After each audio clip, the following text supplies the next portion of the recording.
Kompas Malam didukung oleh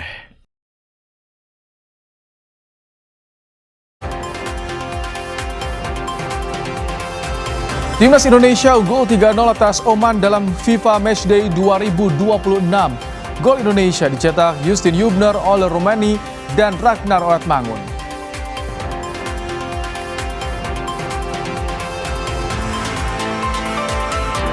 Penyidik KPK menyita aset milik ex-wakil Menteri MIPA Hilmi Karim berupa motor hingga mobil mewah dari kediamannya.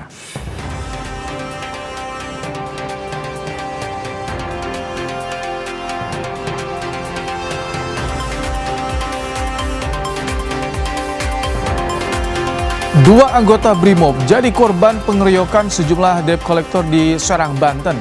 Polisi telah menangkap 4 orang pelaku, 6 lagi masih diburu.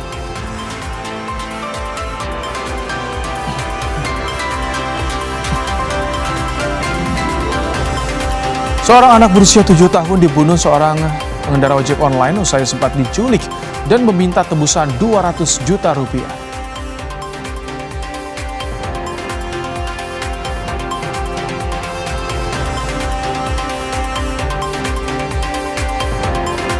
Di tengah upaya mediasi, Presiden Amerika Serikat Donald Trump menyatakan kesediaannya untuk bertemu langsung dengan pemimpin tertinggi Iran, Mojtaba Khamenei.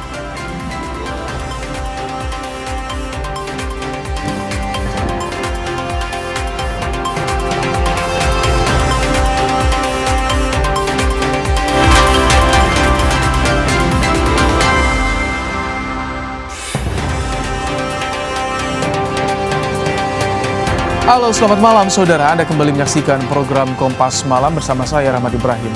Selain informasi tadi, kami juga masih memiliki informasi lainnya untuk menemani malam hari Anda. Langsung saja kita simak informasi pertama di Kompas Malam, saudara. Diduga pecah ban, mobil tangki BBM yang sedang melaju di Jalan Tol Cisumdawu, Sumedang, Jawa Barat terbakar. Kilometer 207, api semakin membesar komandan. PJ melaporkan pemadaman Tol Cisumdawu. Kecelakaan tunggal bermula dari pecah ban yang mengakibatkan terjadinya gesekan pada pelek ban hingga menyebabkan percikan api dan membuat seluruh mobil tangki BBM terbakar. Tidak ada korban luka maupun korban jiwa sebab sopir dan kernet berhasil menyelamatkan diri sebelum mobil terbakar.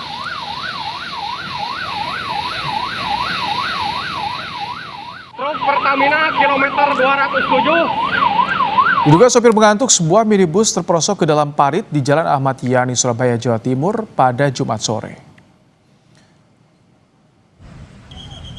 Sebelum terperosok ke dalam sungai, mobil terlebih dahulu menabrak 2 pohon di sisi kiri jalan hingga roboh.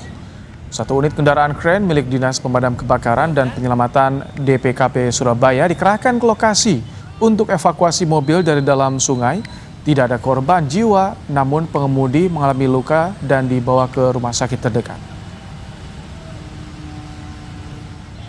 Dia tadi itu kecelakaan tunggal, kemungkinan ngantuk dari arah Beranwaru arah Surabaya. Ngantuk tiba-tiba udah nabrak pohon dulu, masuk ke blok identik. Tadi dia sendirian atau ada siapa? Sendiri. Oh, sendirian aja. Setelah Indonesia menang 3-0 atas Oman dalam FIFA Matchday di Stadion Utama Gelora Bung Karno, Jakarta. Gol Indonesia dicetak Justin Hubner dan Indonesia membuka keunggulan lewat Justin Hubner di menit 13. Umpan dari tendangan bebas Nathan Choaon berhasil dimaksimalkan Hubner untuk menjebol gawang Oman. Dan saudara, di menit ke-27, aksi individu Ole Romani sukses menggetarkan gawang Ahmed Faraj Al-Rawahi.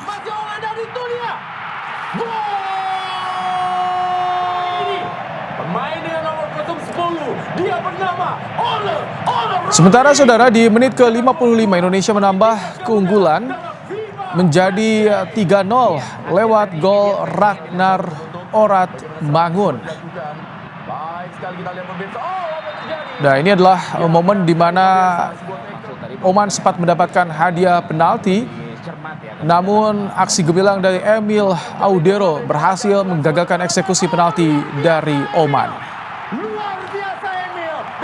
Skor 3-0 bertahan saudara hingga peluit panjang dibunyikan.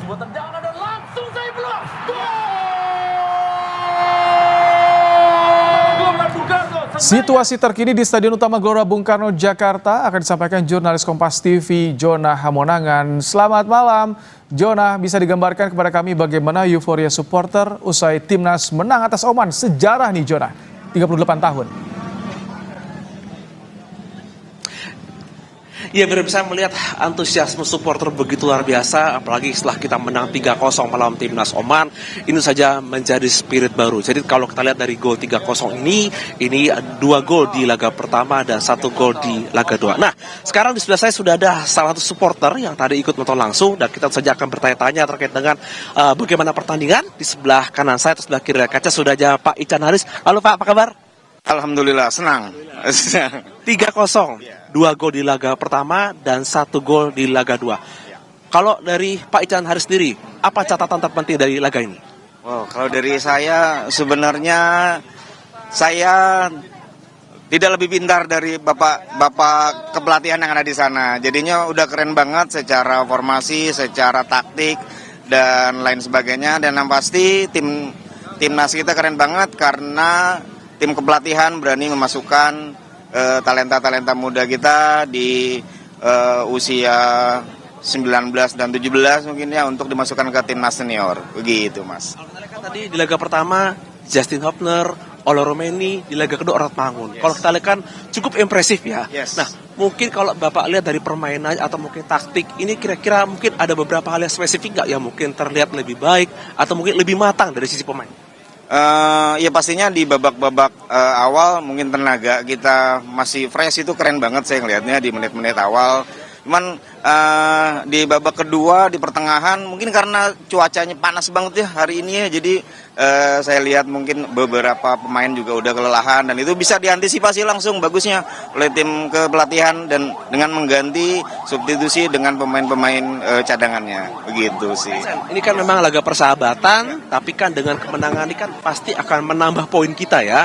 Poin kita yang dari 100 sekian lah, 111 itu pasti akan naiknya. Nah, ini apa ini? Mungkin catatan mungkin dari supporter. Kan biasanya kita nih mungkin euforia dikit, wah tiba-tiba drop. Nah, ini kira-kira gimana nih? Apalagi ini kan talenta-talenta muda sudah mau dipercaya dah. Pak Ica sendiri sebagai supporter, kira-kira apa mungkin hal-hal yang mungkin bisa diperbaiki atau mungkin biar moral tidak jatuh anak-anak?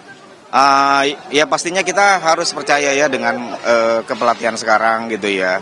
Dengan PSSI pastinya, dengan Pak Erik dan tim-tim yang lain gitu ya.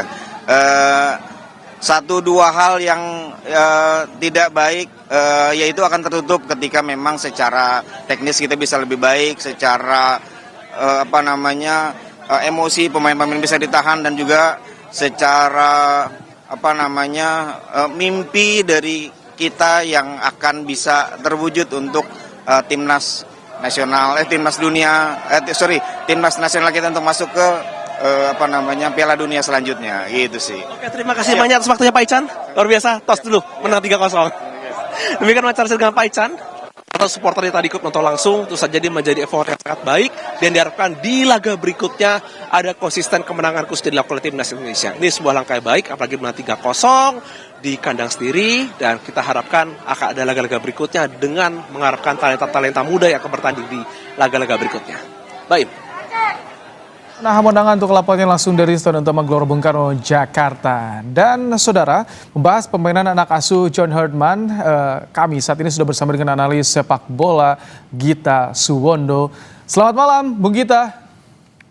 Selamat malam, Bung Rahmat Ibrahim. Saya yakin Anda juga terpesona ya, Bung Gita, melihat permainan tadi anak asuh Herdman. Di babak pertama impresif. Babak kedua agak sedikit kendor tapi masih menguasai pertandingan, Bung Gita. Menurut Anda bagaimana ulasannya nih?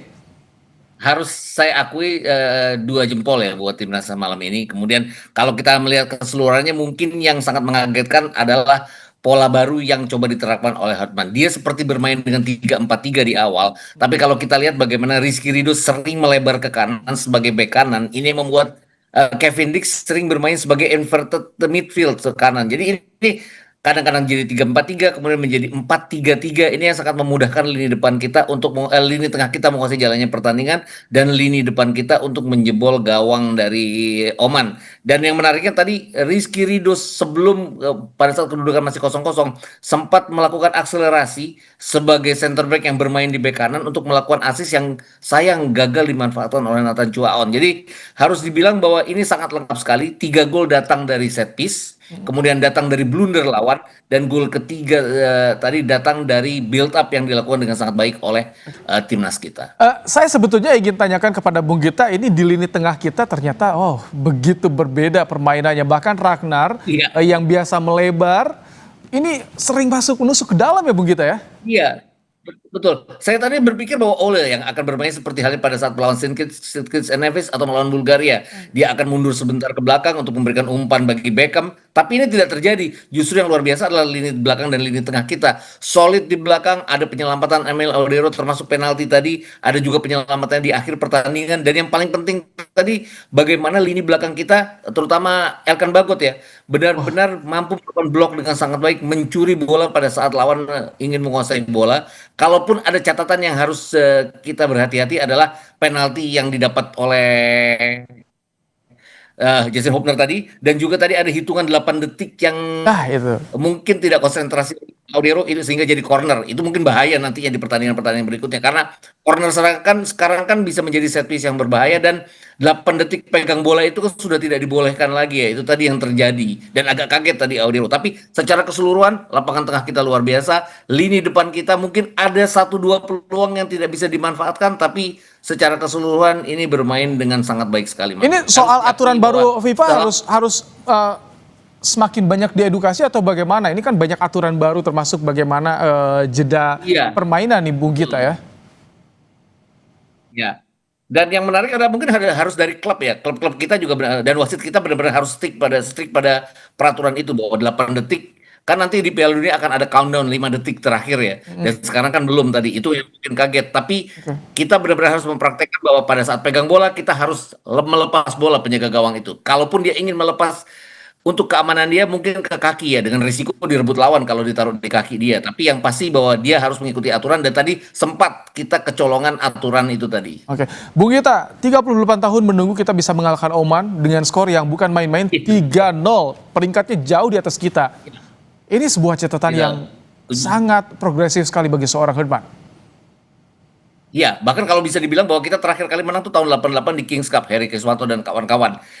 Bukan sebuah area yang ada di dalam wilayah FIFA pada saat itu Kings Cup, kan bukan turnamen yang diakui oleh FIFA. Ini mungkin mirip dengan friendly yang tidak diakui oleh FIFA pada saat itu. Sekarang ini kan diakui oleh FIFA sehingga dihitung dalam perhitungan ranking. Dan dengan kemenangan kita 3-0 ini yang luar biasa adalah peringkat kita untuk sementara naik 4 peringkat ya. Sekarang 118. Kita benar-benar harus menghitung nanti melawan Mozambik bagaimana lagi. Karena Mozambik peringkatnya 100. Kalau kita sampai menang, bahkan kita imbang sekalipun, kita akan mendapat tambahan poin yang mungkin akan membuat peringkat kita mendekati ke 115 atau 116. Ini yang saya pikir harus dipertahankan. Bukan saja kemenangan hari ini, tapi juga kemenangan melawan Mozambik. Walaupun hanya friendly, tapi penting untuk peringkat kita. Baik, terima kasih Bung Gita Suwondo untuk ulasannya di program Kompas Malam hari ini. Saudara, informasi lainnya kami hadirkan usai jeda. Di tengah upaya mediasi, Presiden Amerika Serikat Donald Trump menyatakan kesediaannya untuk bertemu langsung dengan pemimpin tertinggi Iran, Mojtaba Khamenei.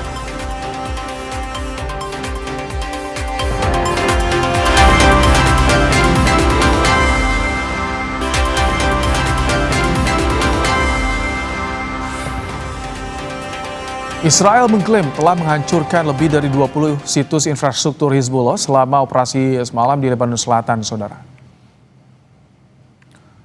Rekaman yang dirilis pada hari Kamis ini menunjukkan serangkaian ledakan besar di beberapa lokasi di Lebanon Selatan.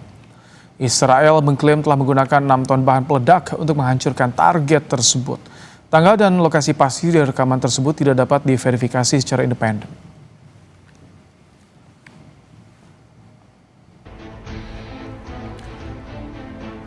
Sementara itu, Hizbullah tak tinggal diam. Rentetan serangan drone Ababil disebut berhasil menghantam tank Merkava Israel di kawasan Lebanon Selatan. Serangan drone jenis FPV ini menjadi salah satu taktik andalan kelompok perlawanan Lebanon dalam menembus pertahanan pasukan Israel di perbatasan.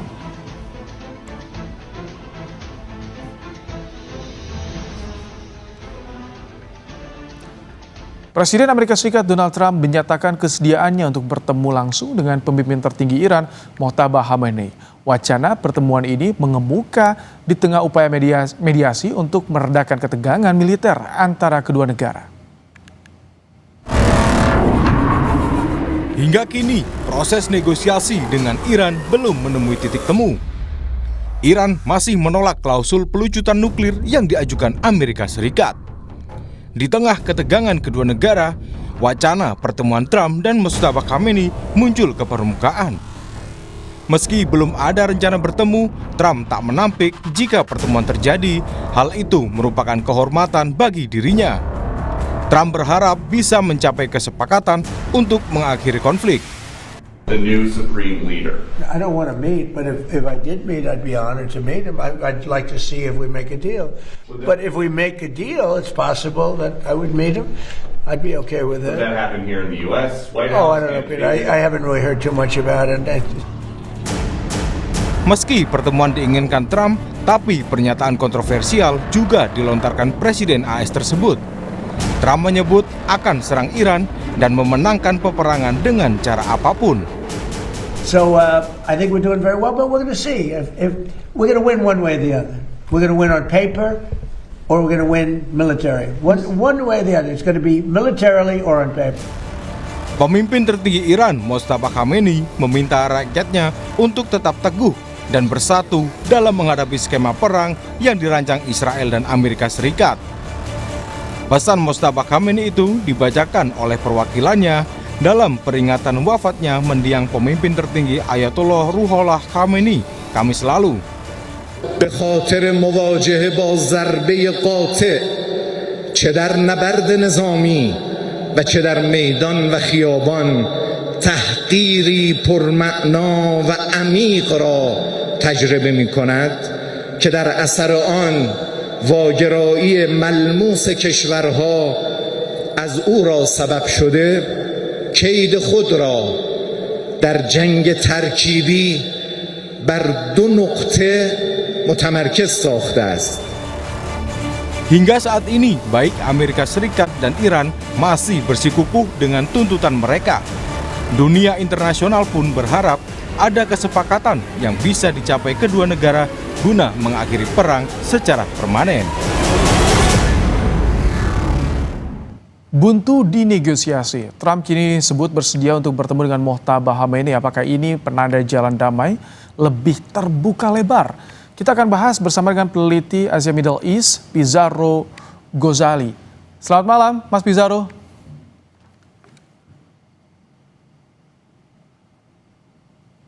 Halo, Mas Pizarro. Halo, nampaknya boleh di-unmute dulu, Mas Pizarro?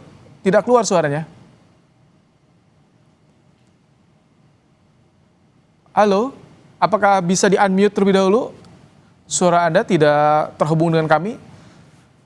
Ya, saudara, memang tadi kita lihat dalam liputan berita yang kami tampilkan ada dua pernyataan yang sedikit ironi berbeda yang disampaikan oleh Donald Trump. Yang satu ingin bertemu dengan Mojtaba Khamenei, membuka kemungkinan bertemu dengan Mojtaba Khamenei, namun di sisi lain Trump menyampaikan bahwa Amerika Serikat akan menang dengan cara apapun secara di atas kertas, baik itu militer ataupun dengan cara yang lainnya. Kita akan coba kembali panggil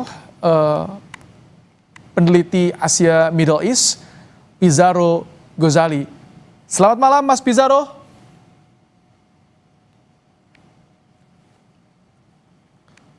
Halo? Mas Pizarro? Baik.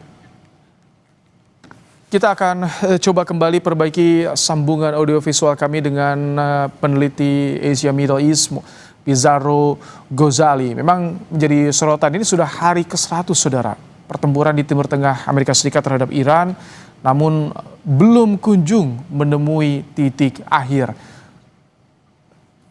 sempat terjadi gencatan senjata sepihak, namun ternyata serangan demi serangan terjadi justru di negeri Persia ini. Ya, saudara, sementara itu, di tengah pembaruan gencatan senjata yang dimediasi Amerika Serikat, Israel malah membombardir Lebanon Selatan. 6 warga sipil Lebanon tewas akibat serangan tersebut, saudara. Gencatan senjata yang disepakati Israel dan Lebanon hanya menjadi angin lalu. Kendati sudah diperingatkan Presiden Amerika Serikat Donald Trump, Israel tetap saja membombardir Lebanon dengan dalih Hizbullah melanggar gencatan senjata. Dalam rilis terbarunya, pasukan Israel mengklaim telah menghancurkan lebih dari 20 situs infrastruktur Hizbullah selama operasi pada hari Rabu dengan menggunakan 6 ton bahan peledak. Sebagian besar ledakan terjadi di wilayah Lebanon Selatan. Sebelumnya, Israel memerintahkan warga di Lebanon Selatan untuk mengosongkan rumah. Pasca serangan Israel, sebagian wilayah Lebanon Selatan luluh lantak. 6 warga sipil meninggal akibat serangan tersebut. Salah seorang warga yang hadir dalam pemakaman korban menegaskan jika ke-6 korban merupakan warga biasa yang tak memiliki senjata dan tak berafiliasi dengan Hizbullah. إني ولاد عمي ابن عمي وزوجته وولاده عبثي بس إنه ترهيب تخويف للعالم ما في شيء يعني كان إنه لا سلاح ولا شيء تابع للحزب ولا أي شيء هو ظهر ورجع لأنه يمكن ما لقى محل يرتاح فيه يقعد غير بيته ورجع على بيته. Presiden Amerika Serikat Donald Trump bilang kepada wartawan jika gencatan senjata di Lebanon telah diupayakan. Setelah berbicara dengan Perdana Menteri Israel Benjamin Netanyahu dan perwakilan Hizbullah, Trump menyatakan gencatan senjata di Lebanon ada kemajuan. I spoke to Bibi Netanyahu about that, and I speak to them about it, and I actually spoke to Hezbollah about it. And I think progress is made. That's been going on for a long time. You know, when you look at that, for years and years, 48 years, I say, well, let's get this settled. How long has it been going on? 48 years. I said, that's a long time. Not that easy. Serangan Israel di Lebanon menjadi jalan terjal bagi proses negosiasi Amerika Serikat dan Iran. Iran menyodorkan proposal penghentian perang menyeluruh termasuk di wilayah Lebanon kepada Amerika Serikat. Sejak serangan Israel ke Lebanon pada 2 Maret lalu, lebih dari 3.000 warga tewas dan 10.000 lainnya terluka. Kita kembali ke dalam negeri, saudara. Aksi penarikan kendaraan oleh sejumlah debt collector di kota Serang, Banten berujung pengeroyokan. 2 anggota BRIMOB menjadi korban hingga menderita luka sayatan senjata tajam. Inilah video amatir yang merekam sekelompok debt collector cekcok dengan 2 anggota BRIMOB di kota Serang, Banten. Insiden berawal saat mobil yang dikendarai salah satu istri BRIMOB tersebut dihadang sejumlah debt collector di tengah jalan. Merasa terancam, ia menghubungi suaminya dan kemudian sang suami datang bersama rekannya. Situasi memanas hingga kedua BRIMOB tersebut mengalami pengeroyokan dan menderita luka senjata tajam. Polda Banten berhasil menangkap 4 orang pelaku, 2 diantaranya ditangkap sesaat setelah kejadian.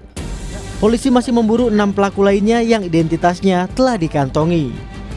Kemudian yang telah dilakukan mereka juga apabila berhasil diberhentikan di jalan, yang bersangkutan memintai sejumlah uang dari si pemegang unit ini. Jadi apabila berhasil memberikan sejumlah uang, kendaraan dilepas kembali.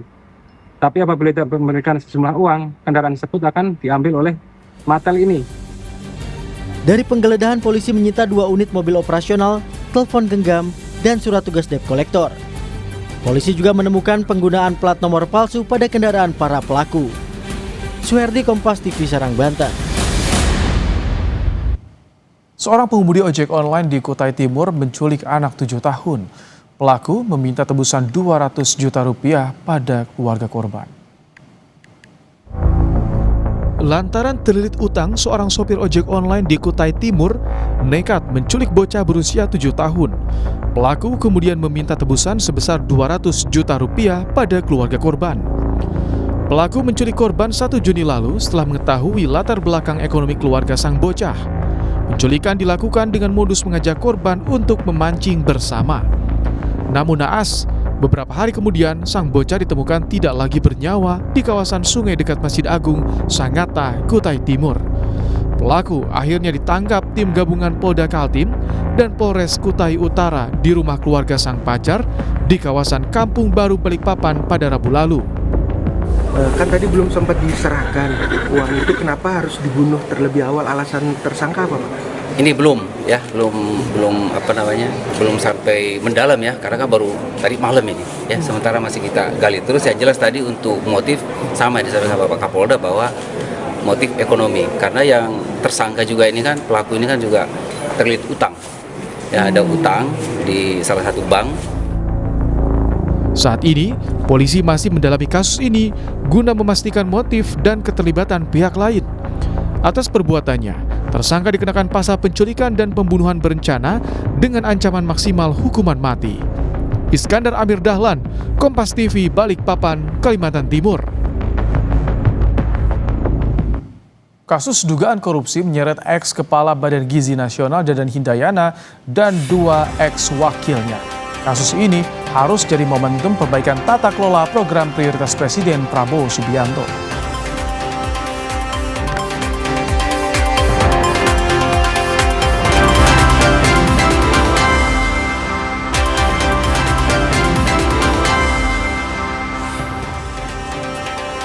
Kejaksaan Agung menetapkan ex-kepala Badan Gizi Nasional Dadan Hindayana dan 2 ex-wakilnya sebagai tersangka kasus dugaan korupsi di program makan bergizi gratis.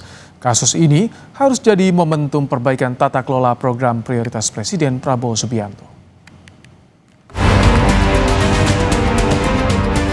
Hari ini telah menetapkan 3 orang tersangka dalam perkara dugaan tindak korupsi penyimpangan tata kelola program makan bergizi gratis atau MBG. Saya tidak bisa tutupi bahwa saya dalam keadaan sedih. Saya terpaksa mengganti orang-orang yang sebenarnya saya sayangi, orang yang saya percaya.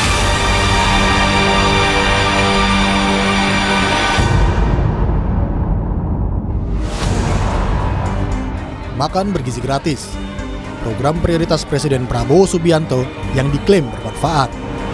1,5 tahun berjalan pelaksanaan program makan bergizi gratis. Selasa 2 Juni 2026, Presiden Prabowo mencopot Dadan Hindayana dari Kepala Badan Gizi Nasional, serta 2 wakilnya, Sony Sanjaya dan Lodewijk Pusung. Selama kurang lebih hampir 1,5 tahun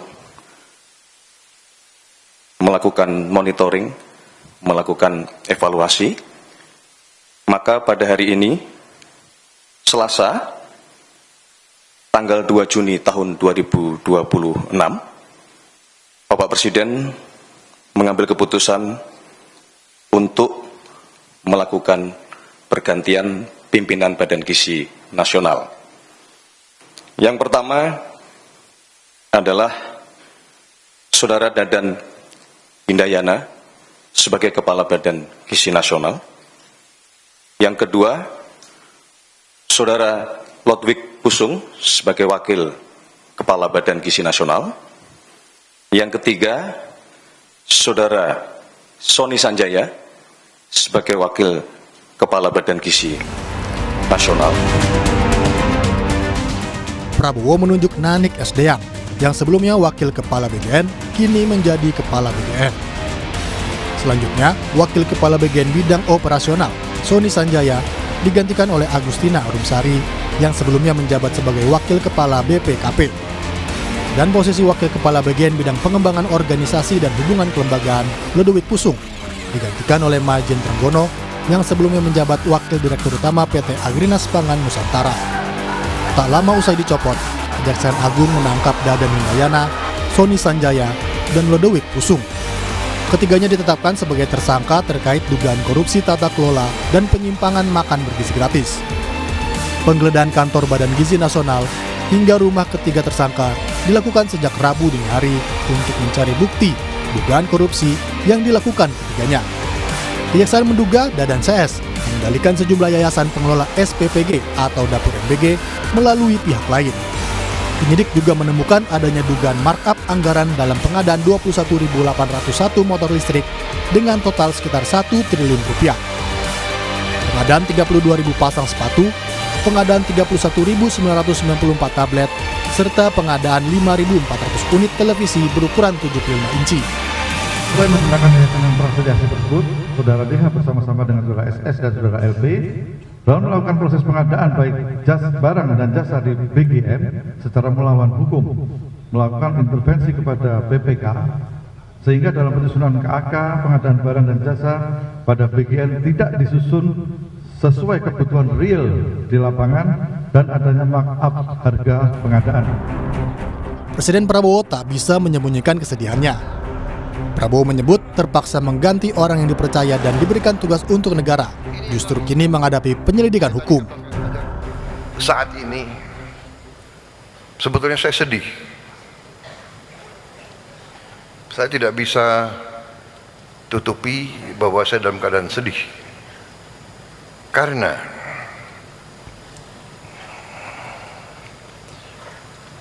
saya terpaksa mengganti orang-orang yang sebenarnya saya sayangi, orang yang saya percaya, orang yang saya berikan tugas untuk negara yang sangat berat. Saya tidak mau banyak komentar karena mereka-mereka ini menghadapi masalah penyelidikan hukum. Karena itu saya tidak boleh banyak komentar, nanti seolah saya mempengaruhi. Tapi yang jelas, mengganti mereka itu tidak ringan bagi saya.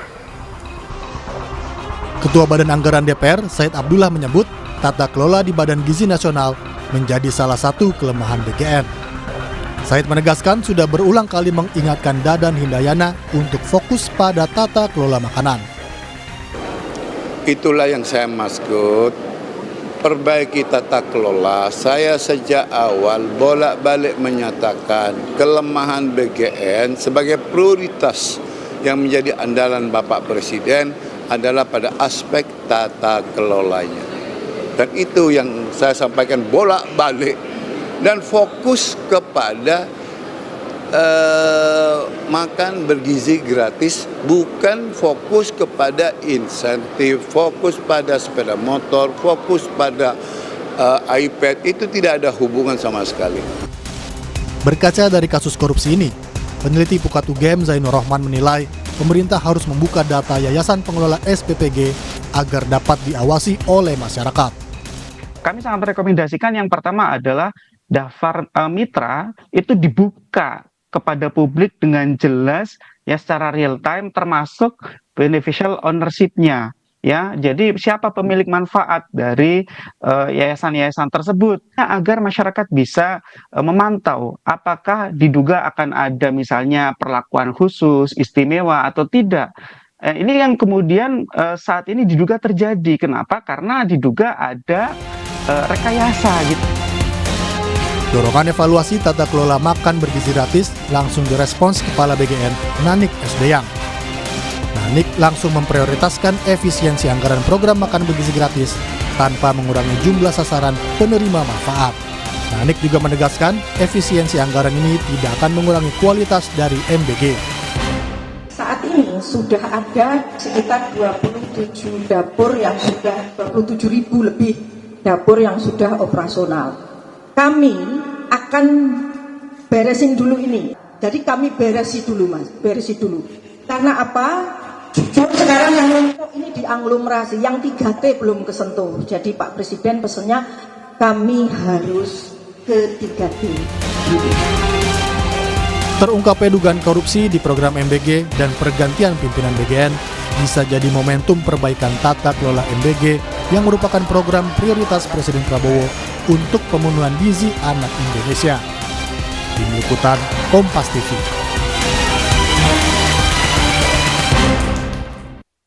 Penyidik KPK menyita aset milik ex-wakil Menteri MIPA Silmi Karim berupa motor hingga mobil mewah dari kediamannya.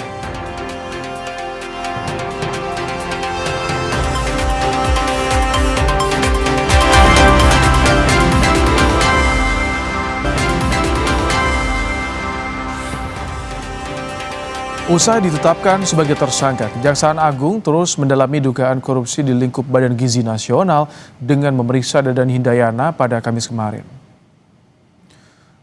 Pemeriksaan berlangsung di Kejaksaan Negeri Jakarta Selatan pada Kamis sore selama 5 jam. Dadan diperiksa tim penyidik Kejaksaan Agung. Dadan bersama dua mantan wakil kepala BGN yakni Sony Sonjaya dan Lodwig Pusung diduga melakukan intervensi verifikasi mitra SPPG terafiliasi dengan Yayasan Mitra, melakukan penggelembungan anggaran pengadaan barang hingga terlibat jual beli titik dapur SPPG.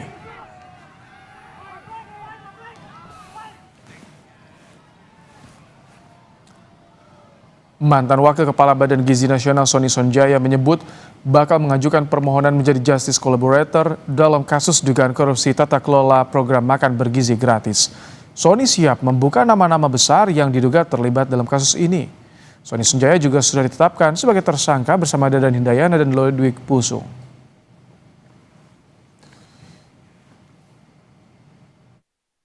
Dia bilang bahwa saya tidak mau disudutkan seolah-olah bahwa peranan ini ada di saya. Saya lakukan ini atas atensi. Artinya bahwa kalau kamu jadi saya, kamu juga nggak berani menghadapi orang-orang ini. Siapa saja sih bang nama-namanya? Waduh, kan ada beberapa nama yang disebutkan semalam itu, ada sekitar 26 atau 27 nama. Itu baru sebagian menurut dia yang disebutkan, melibatkan banyak tokoh-tokoh yang ternama di Republik ini. Artinya bahwa Setelah penyidik KPK menyita aset milik ex-wakil Menteri IMIPA Silmi Karim berupa motor hingga mobil mewah dari kediamannya. Penyidik KPK lakukan penggeledahan di rumah Silmi Karim di kawasan Kebayoran Baru, Jakarta Selatan sejak Jumat siang. Selama hampir 8 jam menggeledah, KPK menyita 2 unit moge, 1 motorsport, hingga 2 unit mobil mewah. Penggeledahan dikawal ketat personel Brimob dan didampingi pengacara Silmi Karim.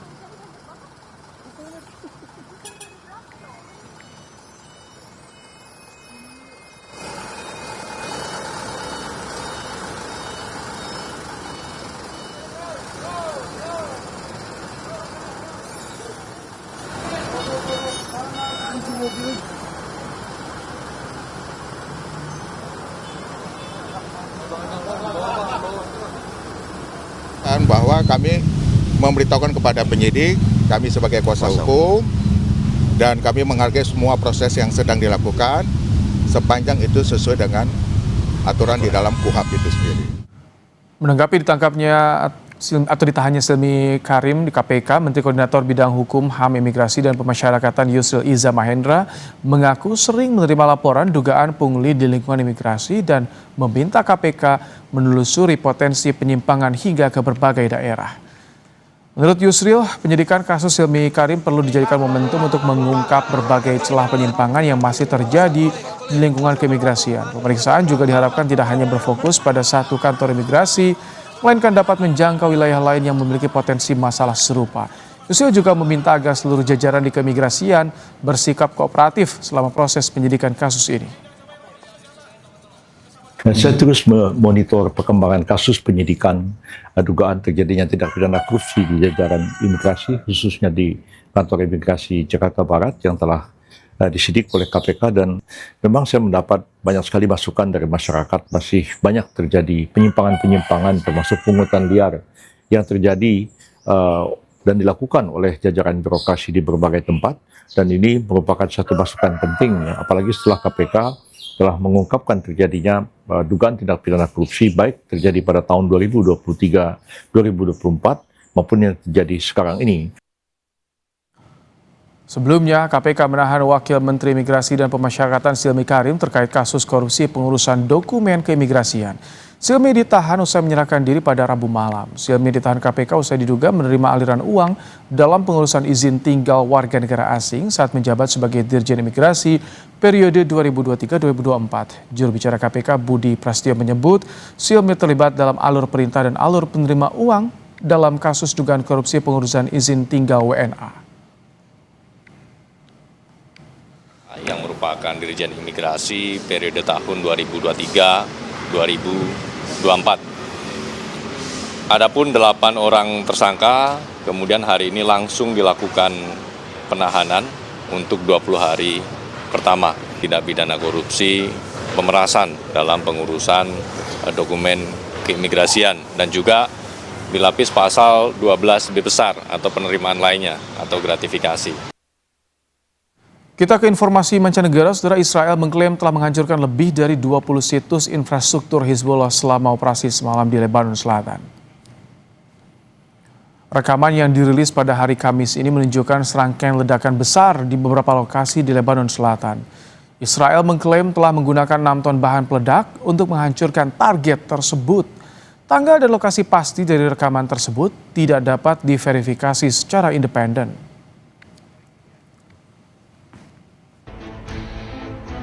Sementara itu, Hizbullah tak tinggal diam. Rentetan serangan drone Ababil disebut berhasil menghantam tank Merkava Israel di kawasan Lebanon Selatan. Serangan drone jenis FPV ini menjadi salah satu taktik andalan kelompok perlawanan Lebanon dalam menembus pertahanan pasukan Israel di perbatasan.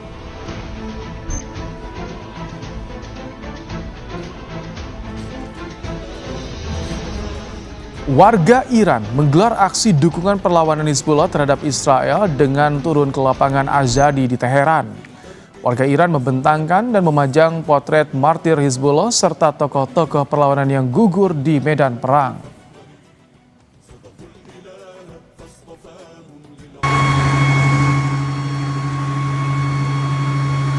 CNN merilis video yang menunjukkan kerusakan parah pada kapal induk USS Gerald R. Ford saat kapal dikerahkan ke Laut Merah di tengah perang Iran dan Amerika Serikat. Sebelumnya Amerika Serikat sempat mengklaim kebakaran di kapal induk USS Gerald R. Ford hanya insiden kecil dan berhasil dikendalikan dengan cepat.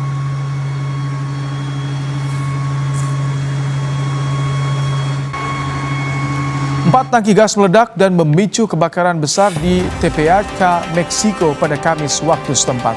3 orang dilaporkan terluka.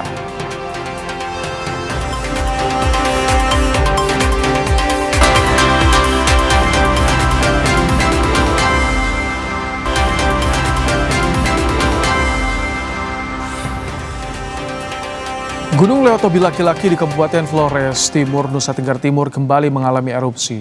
Akibatnya, Bandara Franseda Maumere ditutup sementara. Erupsi Gunung Leotobi laki-laki sudah 5 kali erupsi. Sejak Kamis malam, ketinggian kolom abu mencapai 2,5 km dari puncak kawah. Abu vulkanik telah menutup ruang udara serta jalur penerbangan sehingga Bandara Franseda Maumere ditutup sementara.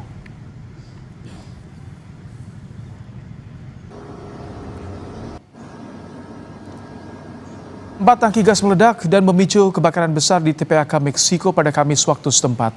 3 orang dilaporkan terluka.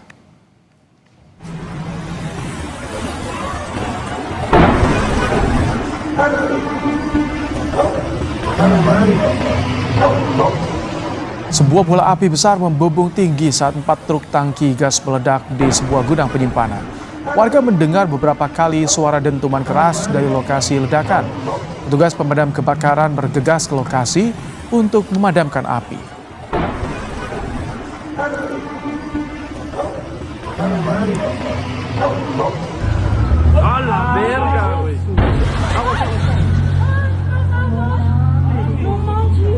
Lokasi ledakan yang dekat dengan permukiman dan sekolah membuat warga panik. Sejumlah murid-murid berlari menyelamatkan diri. Sebagai langkah pencegahan, 2.000 orang yang tinggal di sekitar lokasi ledakan dievakuasi. Otoritas tempat tengah menyelidiki insiden ini. Diduga truk tangki yang meledak tengah mengangkut bahan bakar curian.